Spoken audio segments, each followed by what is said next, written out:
Gustong gusto ko dito yung idea na andito sa Pilipinas yung service center ng Bitubo.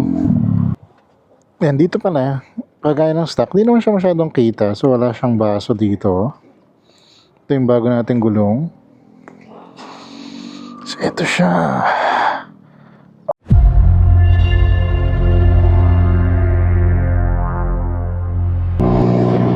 Tara, game! Wednesday afternoon. You know what it is? Upgrade day! Upgrade day today. So ngayon, meron tayong bit-bit na gulong. Kasi yung binili natin sa Mototiangge, white sidewall pala.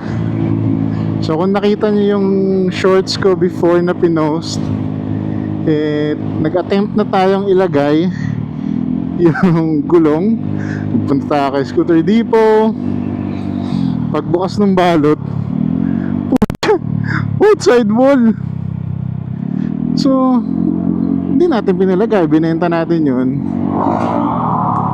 Binenta ko pa na mas cheaper pa ng konti, parang 1,700. Apparently yung Kenda is white sidewall lang ang meron for the Vespa na size or scooter size. Yun lang, white sidewall lang. Kaya medyo na delay yung pagpapapalit natin ng gulong dahil nga doon sa mali nating nabili. Masyado ko nagmamadali nun, ewan ko ba. Kaya ngayon nakabili tayo ano to, Maxxis Victra yung binili natin. Nakuha natin siya sa Takara tires. Ayan. And nabanggit ko, upgrade day today. Upgrade tayo ng shocks. Shocks naman yung ilalagay natin. Yung shocks ng Vespa matigas. Usually yung pangit sa stock ng Vespa shocks. Kaya ngayon papalitan natin siya. Later i-explain natin ano ba yung mga pros of when upgrading your stock shocks. Right, dito tayo ngayon, Scooter Depot.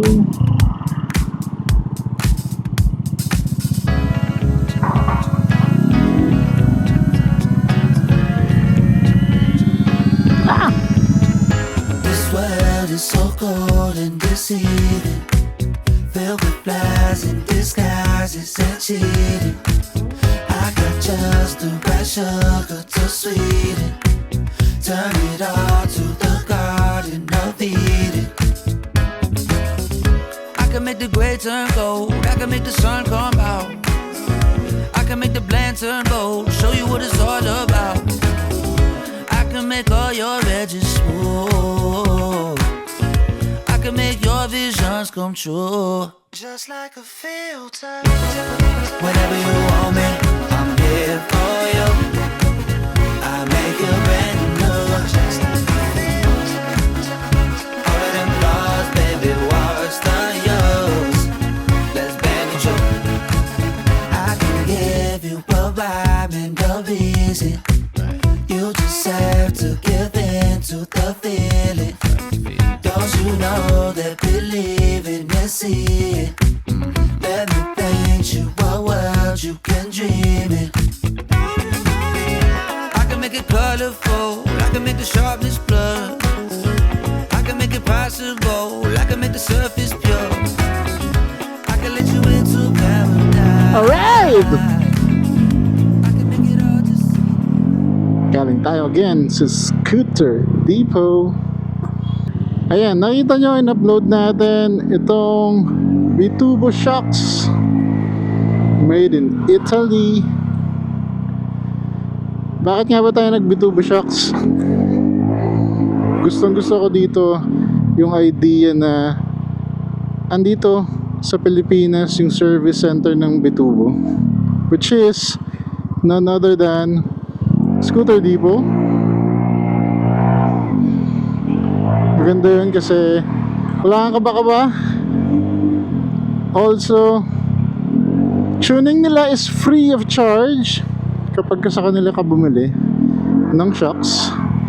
Any of the shocks na available sa kanila, free of charge. Tsaka maganda rito kasi hindi lang Bitubo, lahat, basically lahat ng shocks na available sa kanila meron is pwede nilang i-adjust based on your weight, based on your liking, based on your riding style. Yun yung maganda ron, di ba? Yung Bitubo pala is adjustable ang kanyang preload and compression. So yun yung maganda ron. In the coming videos makikita natin yung bigyan ko kayo ng ride impression, pero ngayon pa lang firmer. Kasi during my research then, while checking, pinagkumpara natin yung mga other brands, mga Öhlins, ganyan, Pro Fender. Overall, pinagkumpara ko si si ChatGPT kasi siya yung may data, di ba? So, hindi ko alam kung gaano siya ka-accurate, pero yun muna yung pagbabasihan natin sa ngayon. Overall performance, Bitubo is number 2. Laki ng price difference nila, ha?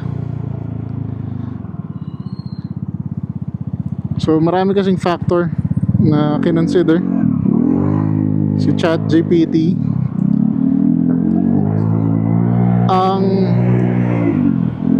number 1 strength ni Bitubo is yung stability and handling, as well as yung cornering.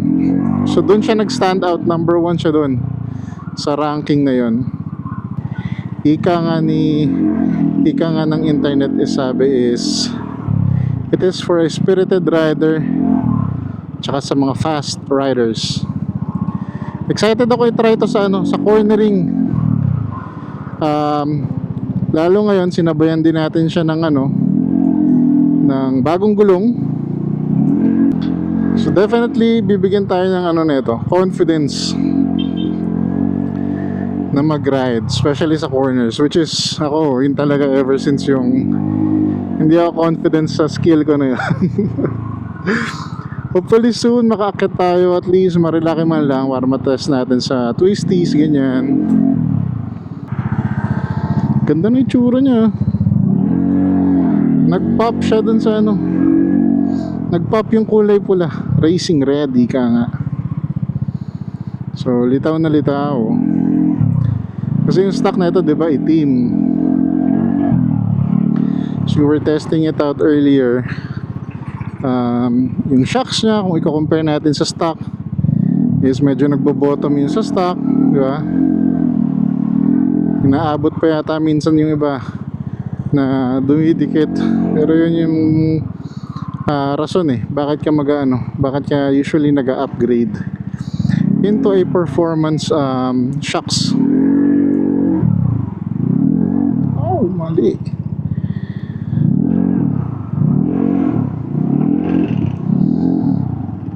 Tayo dito dumaan. Hindi, may ID pala ako.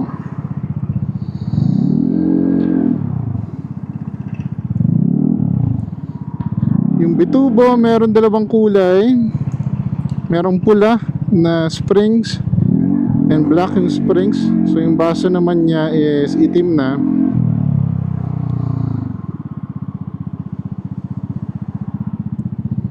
So yung black daw is made specifically for for SIP.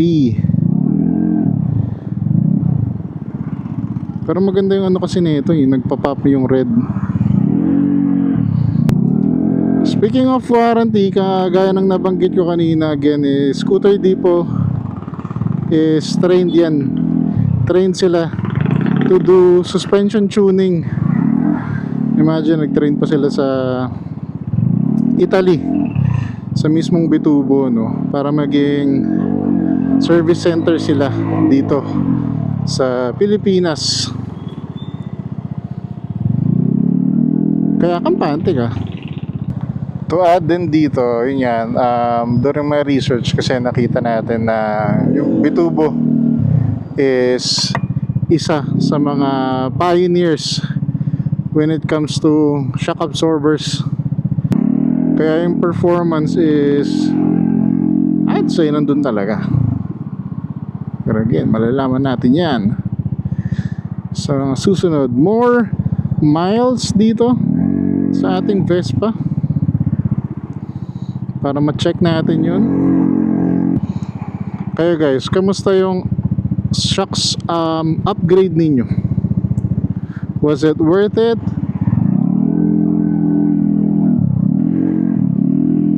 Anong brand ba yung yung nabili ninyo?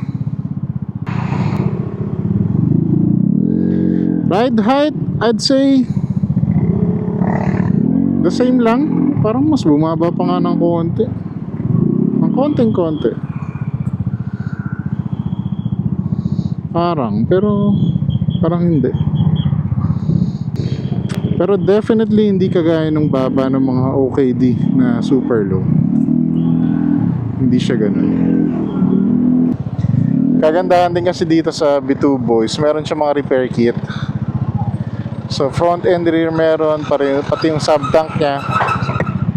Pwedeng maayos yun. In case ka problema, siguro makikita ko na lang dito kung ma-aksidente ganyan, tas tamaan yung yung shocks mo, at least pwede mo makorek yun, maayos yun. That's a good thing about it. So yun yung mga na-consider natin. Ito pala, hindi pa natin siya na-tune.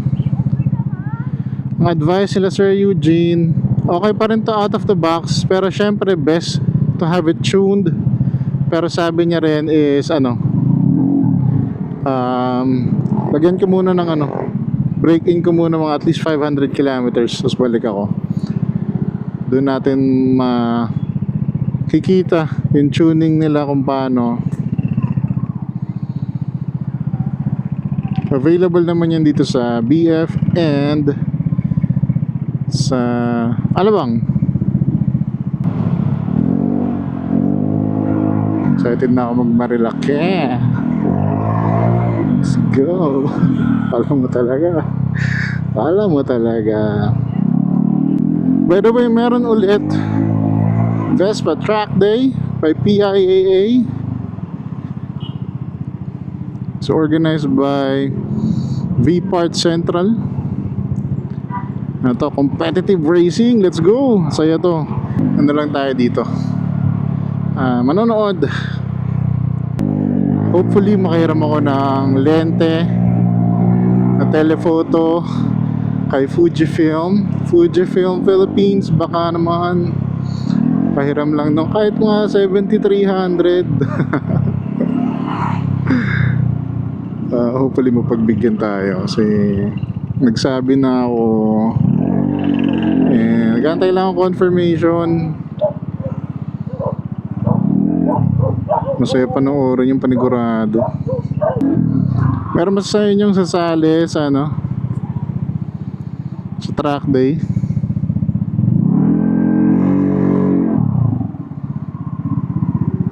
Mga nakapag-prepare. Meron pa rin naman dong track experience ha. Kung gusto nyo yung hindi competitive, gumawa pa rin sila ng category for that. So ikot-ikot lang kayo. Parang yung huling ginawa natin sa track noong nakaraan. Magandang experience. Kung hindi lang ako nag-camera na itong mga nakaraan, alamang sumali ako ulit dun.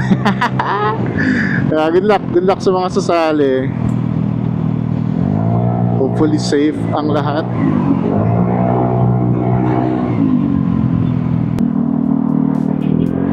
And yun lang muna siguro for this one. Salamat sa pagsama, salamat sa panonood. Kung di ka pa nakasubscribe, ayun yung link na yan, yung logo na yan maliit below, pipindot mo yan, tapos meron doon subscribe. Pindutin mo na yan, brother. Salamat.